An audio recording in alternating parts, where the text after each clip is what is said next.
इस YouTube channel को subscribe करें और अगली वीडियो का अपडेट पाने के लिए बेल आइकन दबाएं। दुख का अधिकार। प्रश्नोत्तर। निम्नलिखित प्रश्नों के उत्तर एक दो पंक्तियों में दीजिए।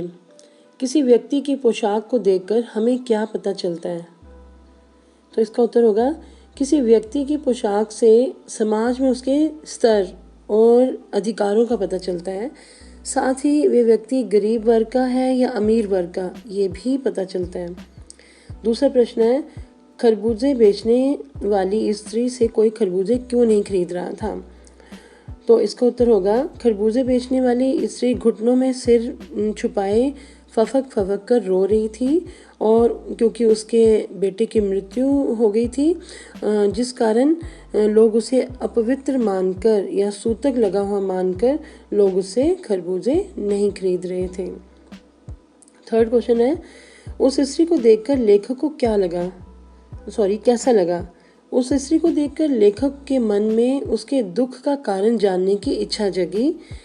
वे अपनी पोशाक के कारण वहाँ फुटपाथ पर उसके समीप बैठकर उसकी व्यथा का कारण नहीं पूछ सका, लेकिन वे उसे रोता देखकर बहुत दुखी था। फोर्थ क्वेश्चन, उस स्त्री के लड़के की मृत्यु का कारण क्या था?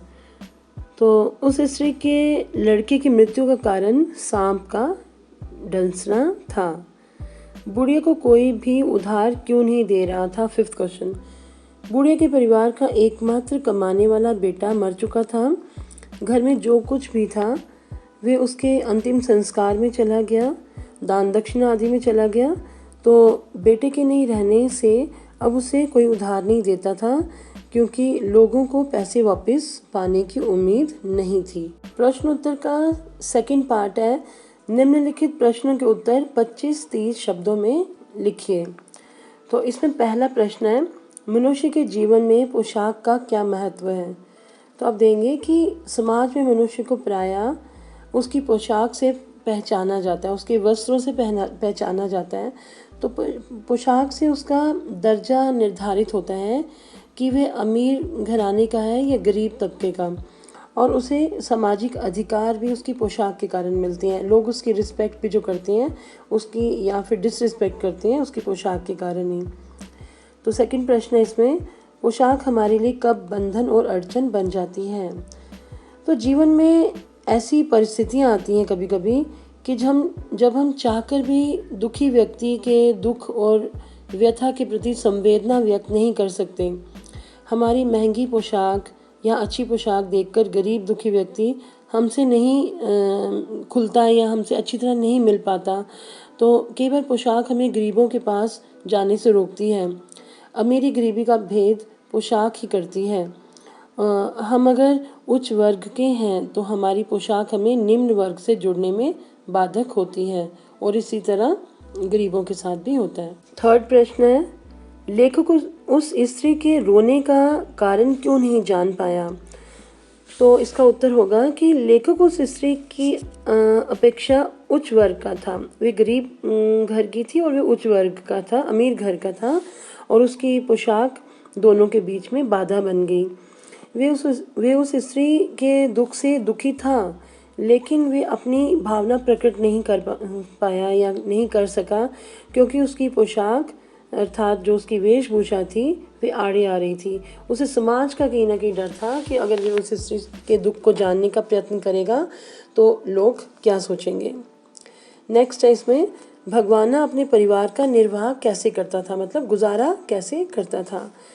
तो भगवाना के पास 1.5 बीघा ज़मीन थी, उस पर खेती करके वे अपने परिवार का भरण पोषण करता था। वे घर में अकेला कमाने वाला था। कभी कभी बाजार में वे खरबूजे बेचने भी जाया करता था। उसके घर की आर्थिक हालत ठीक नहीं थी। वे सबकी उम्मीदों का केंद्र और सहारा था, परिवार वालों की उम्मीदों का केंद्र और सहारा था। वे घर की आशाओं को पूरी करने के लिए कड़ी मेहनत करता था। इस सिलसिले में उसे अनेक काम करने पड़ते थे। फिफ्थ है, लड़के की मृत्यु के दूसरे दिन ही बुढ़िया खरबूजे बेचने क्यों चल पड़ी? तो घर में बच्चे और दूसरे लोग भूख से तड़प रहे थे, मतलब बहू भी भूख से तड़प रही थी, उसको बुखार था, और बच्चे भी भूख से तड़प रहे थे। तो बुढ़िया की बहू जो बीमार थी उसके लिए दवा भी लेनी थी। घर का बचा हुआ पैसा दान दक्षिणा में समाप्त हो चुका था। बड़ी विवशता में बुढ़िया को बेटे की मृत्यु के दूसरे दिन ही खरबूजे बेचने जाना पड़ा। लेखक ने ये बताना चाहा है कि मृत्यु के कठोर दुख में भी भूख जो है वे इंसान को तड़पाती है और काम करने के लिए बाध्य करती है। तो उसका अंत नहीं है, भूख का कोई अंत नहीं है। अपने परिवार वालों की भूख मिटाने के लिए ही बुढ़िया को काम करने के लिए अगले ही दिन घर से निकलना पड़ा। नेक्स्ट प्रश्न है, बुढ़िया के दुख को देखकर लेखक को अपने पड़ोस की सम्भ्रांत महिला की याद क्यों हो आई? तो लेखक को अपने पड़ोस की सम्भ्रांत अमीर महिला की याद इसलिए आई थी कि उसके भी जवान बेटे की मृत्यु हो गई थी। वे 2.5 महीने तक बिस्तर से नहीं उठ पाई थी। बार बार वे बेहोश हो जाती थी। शहर के लोग उसके शोक से द्रवित हो गए थे। अर्थात लोग उसके दुख को देखकर, संभ्रांत मतलब अमीर उस जो वो औरत थी जिसकी लेखक को याद हो आई बुढ़िया को देखकर, उसके दुख के कारण सभी शहर के लोग दुखी थे। उसके आसपास के लोग दुखी थे कि इसके साथ क्या ट्रेजेडी हुई है। जबकि गरीब बुढ़िया की मजबूरी को कोई समझ नहीं पा रहा था और उल्टा लोग उसे बुरा कह रहे थे, उसको ताने दे रहे थे। उस गरीब महिला को परिवार के लिए भोजन जुटाना था, इसलिए वे अपना दुख भुलाकर मेहनत कर रही थी। लेकिन फिर भी उसके दुख को कोई समझ नहीं पा रहा था। उल्टा उसको दुखी और ज़्यादा दुखी किया जा रहा था। उसको तरह तरह की बातें सुनाई जा रही थी, ताने दिए जा रहे थे कि ये गरीब लोग रोटी के लिए ही रोटी को ही सब कुछ समझते हैं। इनके लिए बेटा बेटी खसम लुगाई कोई मायने नहीं रखता, अर्थात रिश्ते कोई मायने नहीं रखते। तो अमीर महिला को दुख मनाने का अधिकार था, जबकि गरीब बुढ़िया को दुखी होने का हक समाज ने नहीं दिया। नेक्स्ट ग भाग है इसका प्रश्नोत्तर का। 50 to 60 वर्ड्स में प्रश्नों के उत्तर देना, 50 से 60 शब्दों में। तो इसमें पहला प्रश्न है, बाजार के लोग खरबूजे बेचने वाली स्त्री के बारे में क्या क्या कह रहे थे, अपने शब्दों में लिखिए। तो आप एज इट इज़ अगर पैराग्राफ उतार लेंगे तो वो भी गलत नहीं होगा, फिर भी एक बार इसको सुन लीजिए कि खरबूजे बेचने वाली स्त्री के बारे में बाजार में जो लोग थे वे कई तरह की बातें कर रहे थे। कोई आदमी कह रहा था, नफरत से उसकी ओर थूक कर कह रहा था कि बेटे की मृत्यु को अभी कुछ ही समय हुआ है और ये बेहया दुकान लगाकर बैठी है। उसने उस बुढ़िया को कई ताने दिए। लोगों के अनुसार उसे घर पर बैठकर शोक मनाना चाहिए था, जबकि वे पैसा कमाने के लिए बाजार में आ गई है। सभी तानों को सुनकर वे मजबूर औरत सिर झुकाए चुपचाप रो रही थी। कोई ये समझ ही नहीं पा रहा था कि वे कितनी मजबूर है, कितनी दुखी है। सिर्फ उसको ताने दिए जा रहे थे। नेक्स्ट है, पास पड़ोस की दुकानों से पूछने पर लेखक को क्या पता चला? तो पास पड़ोस की दुकानों से पूछने पर लेखक को पता चला कि उस गरीब मजबूर औरत का 23 वर्ष का युवा लड़का जो था, एक जवान बेटा जो था, उसकी मृत्यु हो गई है। घर में बेटे के अलावा पोता पोती और बहू भी थे। तो लेखक को लोगों से पता चला कि लड़का जो था उसका जिसका नाम भगवाना था, थोड़ी सी मतलब 1.5 बीघा ज़मीन पर खेती करके और कई छोटे मोटे काम करके अपने परिवार को पालता था, जैसे खरबूजे बेचकर या तरकारी सब्जियां वगैरह उगाकर तो उन्हें बाज़ार में बेचकर। तो एक दिन सुबह जब वे पके खरबूजों को चुन रहा था तो खेत की मुंडेर पर जो पगडंडी होती है उस पर उसका पाँव पड़ा, एक सांप पर पाँव पड़ गया जिसने उसे डस लिया और उसकी मृत्यु हो गई। थर्ड क्वेश्चन है, लड़के को बचाने के लिए बुढ़िया माँ ने क्या क्या उपाय किए? तो गरीब बुढ़िया माँ ने सांप के जहर से लड़के को बचाने के लिए झाड़ फूंक करवाया, नाग देवता की पूजा करवाई, दान दक्षिणा दी। घर में जितना अनाज था वे सब दान दक्षिणा में चला गया और जो भी उसके छन्नी कंकना या मतलब घर में जो थोड़े बहुत पैसे या उसकी ज्वेलरी वगैरह थी वो भी दान दक्षिणा में चली गई। तो बुढ़िया के साथ परिवार के सभी लोग भगवाना से लिपट लिपट कर बहुत रोए, लेकिन सभी कोशिशों के बाद भी उसकी मृत्यु हो गई। फोर्थ क्वेश्चन इज, लेखक ने बुढ़िया के दुख का अंदाज़ा कैसे लगाया? तो इसका उत्तर होगा, पास पड़ोस वालों से असलियत जानकर लेखक बुढ़िया की मजबूरी को जान गया। वो समझ गया उसके दुख को कि घर का एकमात्र कमाने वाला जब नहीं रहा तो भूख से तड़पते घर वालों के दुख से पीड़ित होकर बुढ़िया को ना चाहते हुए भी घर से बाहर निकलना पड़ा। लोग किसी भी हालत में गरीब लोगों को आराम से नहीं रहने देते।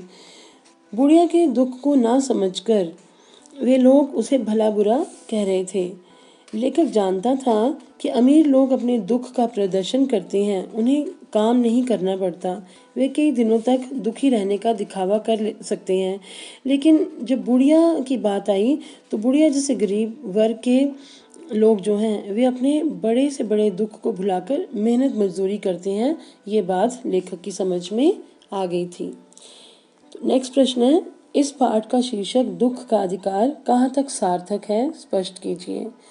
तो इस पाठ का शीर्षक दुख का अधिकार एक सार्थक शीर्षक है। इसमें दो वर्गों अमीर और गरीब की कहानी कही गई है।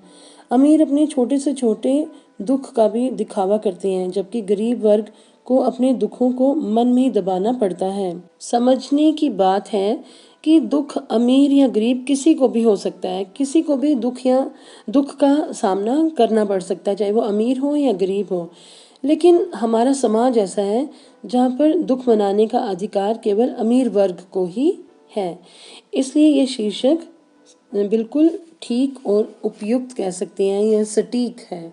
दुख का अधिकार पाठ के आशय। पहला आशय है, जैसे वायु की लहरें कटी हुई पतंग को सहसा भूमि पर नहीं गिरने देती, उसी तरह खास परिस्थितियों में हमारी पोशाक हमें झुक सकने से रोके रहती है। इसका आशय स्पष्ट कीजिए। तो इस पंक्ति से लेखक के कहने का आशय यह है कि दुख सभी को महसूस होता है।